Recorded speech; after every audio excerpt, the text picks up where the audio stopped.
Was it because Gina didn't want to deal with a loser like him? Or could she be plotting to blackmail him in the future? As Gina takes another look at his drawings, she secretly smiles. The rest of the class passes by uneventfully. After school, Da-im breathes a sigh of relief and proceeds to clean up the classroom. As he leaves the classroom, however, he runs into something very soft and squishy. He gets knocked back and trips over a mop. He looks up, only to find Gina staring back at him. At that moment, he wonders if she's been waiting until everyone is gone to exact her revenge. Da-im flinches, expecting a falcon punch to his cheeks. However, Gina grabs the mop and reveals that she also has cleaning duties for the week.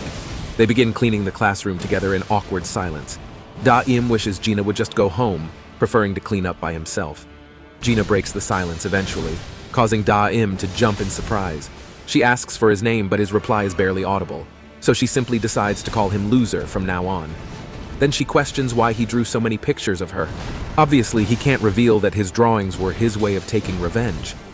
Come to think of it, he feels like he's actually the victim in all of this. He tries to summon the courage to blame her and call her an asshole, but what comes out of his mouth is an apology instead. It's the next day, and as Gina walks down the school hallway, whispers and murmurs fill the air. No one can believe what they're seeing. They speculate that Gina must have lost a bet or something. To everyone's astonishment, Da-im is walking by her side, their arms intertwined.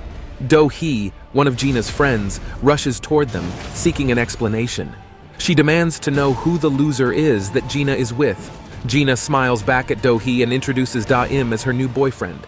The surrounding students are left in utter shock, and Do-hee's ears bleed in protest to the shocking news. Gina turns to Da-im and asks if what she said is true. Timidly, he nods his head in confirmation. Now, let's return to the events of the previous day, when the two were in the classroom after school.